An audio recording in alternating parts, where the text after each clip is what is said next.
रक्त का थक्का क्या होता है, रक्त का थक्का कैसे बनता है और रक्त का थक्का बनना जरूरी है या नहीं है, ये भी हम चर्चा करेंगे। दूध है, दूध में आप एक बूंद नींबू की डाल दोगे तो दूध फट जाएगा, चीथड़े से बन जाएंगे, बीच बीच में पानी अलग हो जाएगा। ऐसे ही रक्त का थक्का बनता है। रक्त का थक्का क्या होता है कि रक्त का थक्का एक ठोस पदार्थ के रूप में रक्त का बदलना होता है, जिससे रक्त बहने का गुण क्या हो जाता है, खत्म हो जाता है। अब रक्त बहेगा नहीं रक्त के थक्का बनने से, और जब रक्त का थक्का बनने से रक्त नहीं बहेगा तो ये अच्छी बात है या बुरी बात है कि अगर ये थक्का रक्त के अंदर बनता है, शरीर के अंदर तो हमारे खून का बहना जरूरी है। शरीर के अंदर खून का बहना जरूरी है, तो वहाँ रक्त का थक्का बनना हमारे लिए हार्मफुल हो जाएगा। हेमरेज जैसी बीमारियां देखने को मिलती हैं और ब्लड सर्कुलेशन रुक जाता है।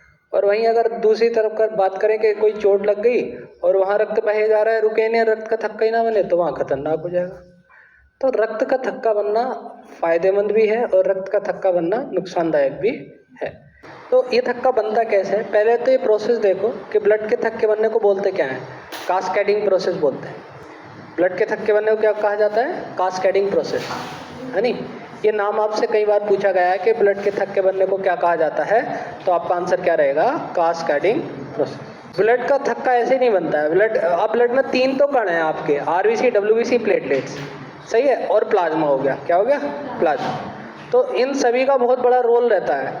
जब हमारी चोट लगती है, खून बहता है, तो सभी का रोल, इसमें ज़्यादातर जो रुधिराणु पार्टिसिपेट करते हैं वो है प्लेटलेट्स, सही है। और प्लाज्मा से हम 2 प्रोटीन ले लेते हैं, फाइब्रिनोजन और प्रोथ्रोम्बिन नाम के 2 प्रोटीन हम प्लाज्मा से ले लेते हैं और मिलकर थक्का। और इसमें कुछ विटामिन भी पार्टिसिपेट करते हैं। विटामिन में अगर मैं नाम लूँगा तो के विटामिन पार्टिसिपेट करता है, और धातु का नाम लूँगा तो कैल्शियम धातु इसमें क्या करती है, पार्टिसिपेट करती है। थक्का बनने में कितना समय लगता है, तो एक रेंज है, वो रेंज याद करो आप, 2 से 5 मिनट के बीच का समय लगता है। अमूमन इसको 4 मिनट बोल देते हैं।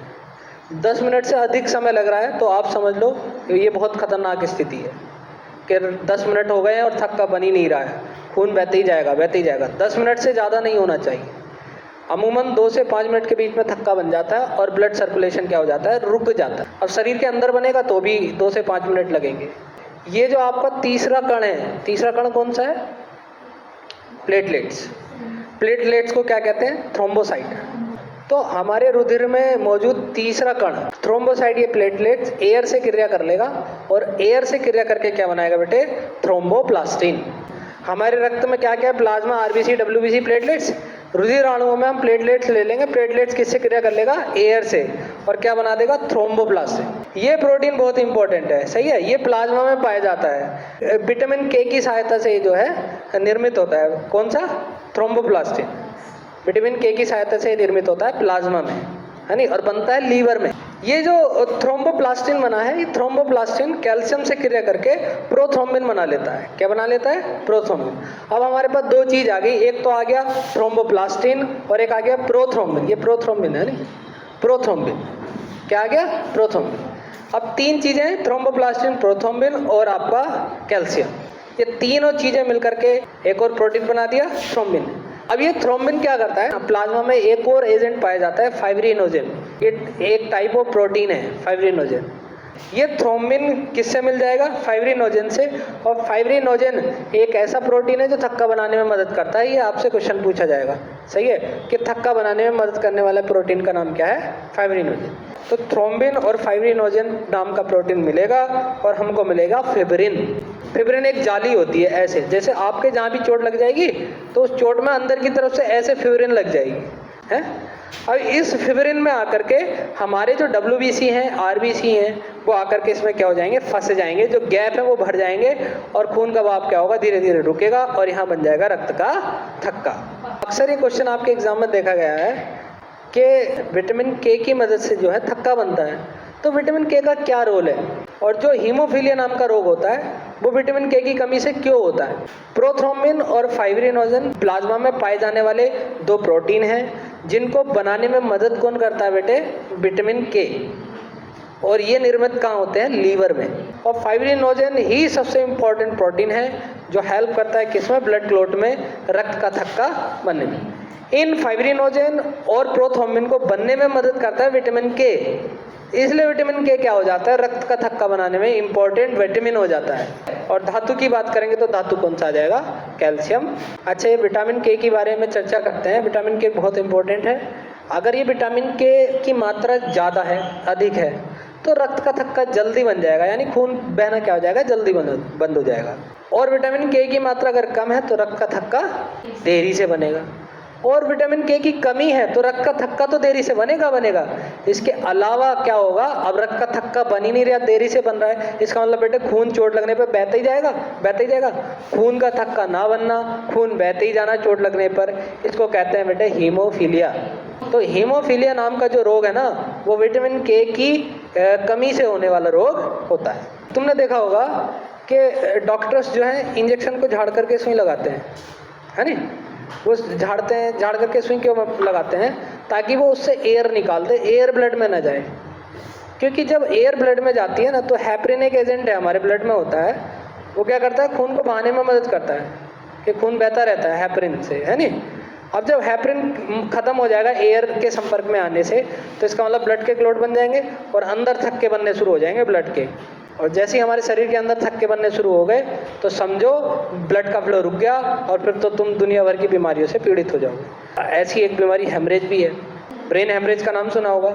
जो ब्रेन को जाने वाली नसें हैं उनमें से किसी एक का रक्त रुक जाना। अब ये ऐसा क्यों होता होगा, कहीं ना कहीं बीच में थक्का बना होगा जिससे ब्लड की सप्लाई क्या हुई है, रुकी है। तो अंदर थक्का बनना खतरनाक है। ग्लूकोज चढ़ाया जाता है, ड्रिप लगवाते हैं, जब एनर्जी खत्म हो जाती है, कमजोरी आ जाती है, तो ड्रिप लगवाते हैं, बोतल चढ़वाते हैं, तो उसको भी थोड़ा छोड़ दिया जाता है, हवा नहीं जाने दी जाती है ब्लड में। कारण उसका क्या है, कारण यही है कि हवा जाएगी तो हेपरिन खत्म हो जाएगा, और हेपरिन खत्म हो जाएगा तो थक्के बन जाएंगे, और फिर तो प्रॉब्लम हो जाएगी। प्लेटलेट्स क्या होती है, हमारे जो रुधिर है उसमें 3 तरीके के कण होते हैं, है ना? 3 तरीके के कण, हम इसको एक एग्जाम्पल से समझें। चाय ले लो, चाय में चीनी है, पत्ती है और इलायची हो ले लो, 3 दाने हो गए। ये 3 दाने बेटे आरबीसी, डब्ल्यूबीसी और प्लेटलेट्स होते हैं।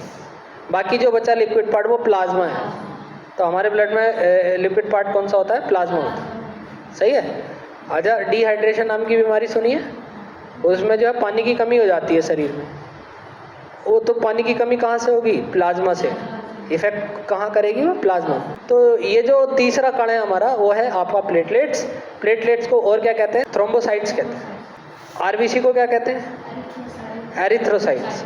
आरबीसी को एरिथ्रोसाइट कहते हैं और डब्ल्यूबीसी को ल्यूकोसाइट्स। आरबीसी को एरिथ्रोसाइट, डब्ल्यूबीसी को ल्यूकोसाइट्स और प्लेटलेट्स को क्या कहते हैं, थ्रोम्बोसाइट्स। ये इनके रासायनिक नाम है, प्लेटलेट्स को थ्रोम्बोसाइट कहेंगे। प्लेटलेट्स की जो संख्या होती है ना वो 2 लाख होती है, इसको याद कर लो, प्लेट 2 तो 2 लाख हो गया। ऐसे मैंने आरबीसी याद कराया था। आरबीसी में मैंने कैसे याद कराया था बेटे, बी और सी के नंबर जोड़ लो, बी का नंबर 2 और सी के नंबर 3 हो गए, तो 2 और 3 कितने हो गए, 5 मिलियन होती है, मिलियन लेना, यानी कि 50 लाख होती है, सही है। आरबीसी की संख्या कितनी होगी, 50 लाख। डब्ल्यूबीसी की संख्या कितनी थी, 10,000। एक रेंज में याद करोगे तो 4 से 11,000 तक की रेंज में डब्ल्यूबीसी पाए जाते हैं। 4 से कम हो जाएगा बीमारी, 11 से ज़्यादा हो जाएगा बीमारी। तो जो प्लेटलेट्स का जीवन काल है वो कितना होता है, 7 दिन का होता है अमूमन। अगर रेंज में रखोगे 3 से 5 दिन का इसका क्या होता है, जीवन काल होता है। आरबीसी का कितना होता है जीवन काल, 100 से 120 दिन, और 1 नंबर आएगा तो 120।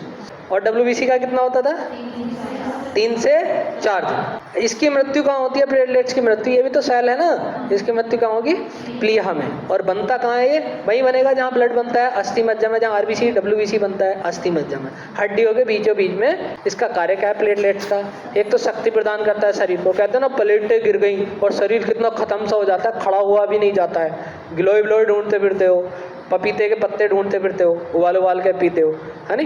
प्लेटलेट्स डाउन हो जाती हैं, 2 लाख इसकी एक रेंज है। 1 लाख से भी डाउन होगी तो समझो एनर्जी सब खत्म होने लगती है।